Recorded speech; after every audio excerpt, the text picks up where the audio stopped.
Bonjour Nathalie, bonjour Emma. Bonjour Eric. Vous allez bien? Très bien. On vous reçoit aujourd'hui pour parler un peu de Emma, d'accord, avec sa maman, et parler un petit peu de sa vie, de sa toute petite vie, puisqu'elle a 12 ans, et qu'à 12 ans, elle a déjà un parcours assez sympa. Alors, ça fait quoi d'être la maman de Emma? Je suis très très fière de ma fille. Oui. Ouais.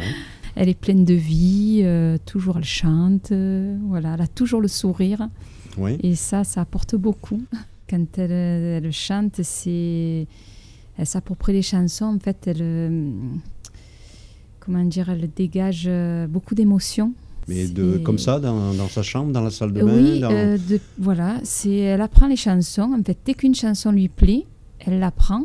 Et en fait, après, elle la fait à sa manière. On vit comment avec l'école, avec... Ça va, ça se passe bien. Oui. Emma fait le CNED à la maison. Oui. Donc, c'est un peu plus difficile. Mais ça va, elle arrive à bien gérer. Et un jour, elle a voulu chanter à la télé. Depuis toute petite, en fait, elle m'a toujours dit, comme ses sœurs, je vais être docteur, je vais être vétérinaire, je vais être maîtresse. Emma, je vais être chanteuse, depuis toute petite. Ouais. Et c'était, maman, inscris-moi au chant, maman, je veux faire du chant, je vais être chanteuse. Et puis bon, nous, on habite, il n'y avait pas de prof de chant du tout. Et c'est de là qu'en fait, elle me dit, je veux faire un instrument. Donc, je l'ai inscrit au solfège. Elle fait du piano, de la guitare. Et de là, en fait, c'est venu de là. Son prof de solfège a vu Emma. Et il m'a dit, votre fille, elle a l'oreille musicale et relative. Et en fait, il accompagnait au piano, à la guitare et elle chantait. Ça a commencé comme ça. D'accord. Voilà. Donc, toute petite, tu as eu envie de chanter. Ouais. Qu'est-ce qui t'a fait aller vers The Voice Kids? En fait, toutes les années, je regardais. Et c'était vraiment mon rêve d'y participer. Et comment ça s'est passé? Tu as fait une chanson? Qu'est-ce qui s'est passé? Ça s'est fait, en fait, on a posté une vidéo et qui a fait plus de 2 millions de vues et 3 millions de vues. Et en fait, c'est Barbara, directrice, qui nous a contactés de The Voice. Voilà. Donc, tu as provoqué la chance, alors, en faisant cette vidéo? Ouais. Ouais. J'étais trop contente. Je revenais de l'école, en plus. Et du coup, j'étais trop contente quand maman, on était sur le chemin du retour. Et elle me dit, j'ai une grande nouvelle à t'annoncer quand on arrive à la maison. Et du coup, ensuite, elle me l'a dit et j'ai sauté de joie. Et du coup, j'étais trop contente. Après, ça s'est passé comment? On doit aller au studio Luna Rossa pour la première. Ils réécoutent en fait tous les enfants qui ont été sélectionnés. Et donc, elle a 3 chansons à chanter devant le jury. Donc, Emma avait ses 3 chansons. Donc, ils n'en ont fait chanter que 2. Oui. Et ce qui est rigolo, c'est que Emma est arrivée, alors elle n'a jamais le stress, elle était super contente, elle s'amusait, elle courait de partout.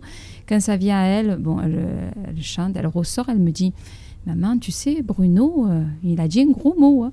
Je dis, ah bon? Il me dit, oui, j'ai chanté, je suis malade, et il a dit, putain de merde. Alors du coup, voilà, elle était... puis ça s'est très très bien passé.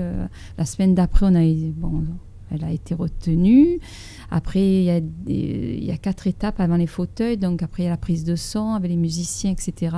Après, sur le plateau pour voir si tout se passe bien. Comment on gère cette situation où il faut quand même se déplacer sur Paris, surtout que Emma est atteinte d'une maladie, la rétinite pigmentaire. Oui. Donc, c'est quoi cette maladie? C'est une maladie qui lui fait perdre progressivement la vue.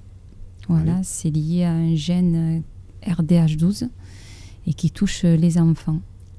Que les enfants? Que les enfants, ce gène-là, oui. D'accord. Mais aujourd'hui, la recherche va mieux? Oui, il y a un projet de recherche maintenant que ça s'appelle La vue devant toi. Et c'est sur le gène RDH12. Voilà. Comment cette recherche s'est mise en place? Alors, elle s'est mise en place parce qu'en fait, Emma est devenue marraine de l'Institut de la Vision à Paris.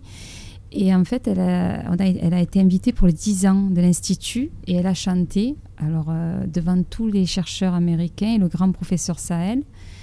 Et ils sont tombés amoureux, vraiment impressionnés par sa voix. Et quand ils ont su qu'Emma était touchée par cette maladie, ils se sont dit on va travailler sur ce gène-là. Et ça a été un bonheur, enfin, vraiment, parce que jusqu'à maintenant, ils n'y travaillaient pas. Enfin, c'était sur tous les gènes, mais pas sur ce gène-là, parce qu'il est dur. Je me dis, avec ce don-là, en fait, elle est arrivée à mettre les chercheurs et le grand professeur sur ce projet. Et c'est ça qui est beau, quoi. Parce que avec ça, on va sauver tous les enfants qui sont atteints de ce gène-là. Grâce à une chanson, tu vas pouvoir rendre heureux plein d'enfants bientôt. Oui. C'est quoi ta chanson préférée? J'adore Dance Monkey de Townshend I. Ouais. Et je pense que c'est la chanson que j'adore. D'accord. Donc là maintenant, tu as un nouveau producteur? Oui. Tu es bien? Oui. Bon. Il est très rigolo. Et ça, oui, ça, il est très rigolo. Je le connais bien. Il est rigolo, mais il est sérieux aussi. Oui. Il est sérieux. La maman se porte bien? Oui. Ouais. On rentre dans une situation un peu plus, pas sérieuse, mais rigoureuse maintenant d'avenir. Oui. Enfin, moi, le fait de voir Emma qui vit, parce que c'est comme elle disait, sa potion magique, ça lui apporte vraiment, c'est une force, la musique pour elle, Ouais. et dans son combat. Et c'est vrai de la voir vraiment toujours avec le sourire, pleine de vie, ça m'apporte, oui, parce que c'est vrai que quand je vois ses difficultés et que ça s'accentue, c'est dur. Voilà. Mais après, je ne dois pas baisser les bras parce qu'elle, elle ne les baisse pas, et puis elle a une force, et je n'ai pas le droit, quoi, parce qu'elle a cette force-là, elle me dit, maman, d'ailleurs, c'est ça, elle me dit, maman, elle me dit, le positif amène le positif, donc il faut... Tout à fait. Voilà, et c'est ça, tout le temps, elle me dit ces paroles-là, et je me dis, oui, il faut être forte. Bon, et puis elle a un bon papa aussi. Oui, Hein? tout à fait. Il est moins rigolo. Hein? Tu peux dire tout ce que tu veux, il n'entend pas. Ah, Donc, non, il n'est pas du tout rigolo. merci d'être venu. Mais merci. De rien.